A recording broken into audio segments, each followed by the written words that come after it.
Cubs and Padres at Wrigley Field this weekend, and here we go. It's time for your heat check. Who to watch for all weekend long. Both teams red hot. Padres coming off a sweep, undefeated. Cubs coming off a sweep against Sacramento/A's/Oakland, whatever you want to call them. Who's hot? Well, the Cubs offense, Cody. Blistering hot. You can only try to contain them right now, Luke. Blistering hot. They're averaging more than 8.5 runs a game the last 5 games on an absolute tear. And Kyle Tucker, this is why he's a superstar. Yeah. The home run the first night in Sacramento off the catcher. Yeah. Because it was a blowout, 18-3. Yeah. That's something. But then the next night to just first pitch fastball in the middle of the plate. What I've learned very quickly about Kyle Tucker is that if you throw it in the zone and it's a fastball, Kyle Tucker's going to hit it far. And that is what he has displayed so far as a Chicago Cub.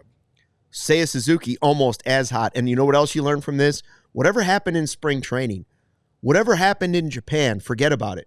Both guys looked terrible to start the very beginning of the season, and now they're two of the hottest hitters in baseball. Seiya, home run, home run, home run, home run. He is pounding the baseball right now. When he hits it, you hear it. Right. Yeah, no, he started the season slow in Japan and then the first couple games in Arizona, but since Sunday when he hit that 2-run shot, he's started to get it going. He had a great series in Sacramento, coming back home to beautiful historic Wrigley Field with already a handful of homers on the deck. So, yeah, no, him and Kyle Tucker, man, this offense is going to go through them all season. Yeah. They're going to need another guy to step up, whether that's Ian Happ, whether that's Dansby Swanson, Pete Crow Armstrong, Michael Busch. They're going to need another guy somewhere in there that just brings a little bit more balance, because those two guys, to rely on them the entire season is not sustainable. But they're definitely making this lineup look deeper right now. We've talked about in years past the Cubs not having a section of their lineup that other teams fear. When Tucker and Seiya are hot, you see how it changes the offense. Look at the numbers they're putting up. Now, that's not going to continue all season, but when one or both of those guys are coming through, that is a part of the lineup that other teams will absolutely fear, including the Padres this weekend. Cubs catchers, how can you not say they're not hot? They've been sizzling, whether it's been Amaya, he's been great, or then Carson Kelly, who hits for the cycle. The Cubs catchers have been spectacular so far early in the season. Yeah, I saw Marquee. They put up a stat of like the catching rankings the other night, and Amaya and Kelly, at least early on here, have ranked number 1 as a tandem with other catchers around baseball in almost every offensive category. So good to see. I don't know if it's sustainable, but I think it's fair to say that this catching tandem is a lot better than what it was last year. Well, we will see what the wind is going to do at Wrigley Field, because Jed Hoyer said it hurt the offense a little bit last year. You get no Darvish, no Cease, and no Michael King. You avoid their big 3 in their rotation in this series. I say this is an opportunity to keep it rolling. I know the Padres have been hot, but this offense, keep it rolling. Yeah, this offense has a lot of confidence going back to Wrigley. Now, I know the weather and everything is going to be a lot different in Chicago compared to Sacramento. Sure. But this team right now, the offense is clicking on all cylinders. Pitching, you're going to go home and have some conditions that benefit you, and it benefited them last year too. Got a really hot offense in the Padres coming in. So the key for me is that this pitching staff keeps the ball in the ballpark at Wrigley. If they're able to do that, I do think that they can win this series. I almost wish there wasn't a day off in between this. That's how hot the Cubs offense is right now. Can I spin it for you, though, real quick? They're coming all the way back from Sacramento to Chicago. So I've made that flight myself. They could use that way. I'm not saying they couldn't use the rest. I was born in Sacramento. It takes like 5 or 6 hours to get back. I think more like 4 or 5 hours. So I'm just saying, to avoid the day game on a Thursday. I mean, they're technically playing a day game on Friday, so I think the rest is fine. Coming back from the West Coast. As hot as the Cubs are, the Padres are even hotter. 7-0. You will get Shota on Friday, Matthew Boyd pitching for the Cubs on Saturday, and then Ben Brown on Sunday. So who's hot for the Padres? Well, they got a lot of good players. And Tatis and Machado, top of the list, they're both hot. Yeah.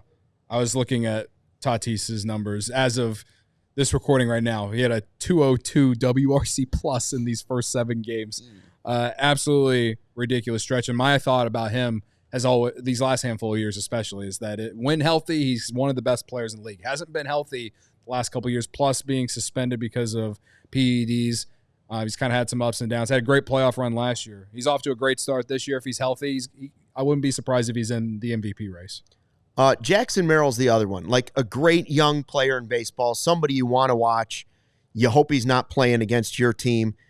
The Padres just gave him a 9-year, $135 million extension that can max out at $204 million with a club option for another $30 million for a 10th year. Talking strictly about Cubs young players, which Cubs young player, so we're not talking necessarily Kyle Tucker, homegrown guy, would you like to see the Cubs be proactive with when the time is right? Because I will say I haven't seen enough of anybody yet to say, hey, let's go give him the old Jackson Merrill deal. But it could come sooner than later.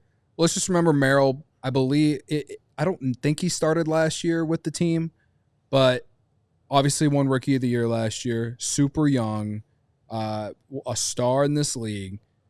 PCA didn't start the year last year with the team, but obviously had a lot of lows. And yeah, he wasn't great all season. He was great at the end of the season. So to me, PCA is that guy depending on what he does this year. I'm not saying you give it to him now. I'm not saying you give it to him in 3 months. I want to know, you tell me what his numbers are at the end of the year, and then if I think that that's a guy that you want in center field for the next decade, then I think that he is your closest candidate. If I were to choose a prospect that hasn't even debuted yet, I don't even know. It maybe Ballesteros, just because I love the swing. But as far as young players on this roster right now, and that I think the Cubs really love, PCA is that guy. We just need to see a little bit more, find a little bit more consistency on offense. And to me, he could be the guy that they should extend. They're not ready for that type of commitment just yet to anybody. But I would rather see that happen on a position player as opposed to a pitcher, because there are so many injuries to pitchers these days. I'd rather invest that type of commitment and faith in a position player versus trying to do it with a young pitcher. Yeah. No, listen, if Cade Horton comes up this year and becomes a complete positive factor for this team, maybe we're talking about him next year as a potential candidate. But if you can lock up a young homegrown position player, man, this fan base has craved that for a really long time. And I know they extended Happ and Horner a few years ago, but it's not like they got extended for years and years to come, right? So PCA is lining up to be that guy if he can just find some consistency with the bat, which I think he's on his way.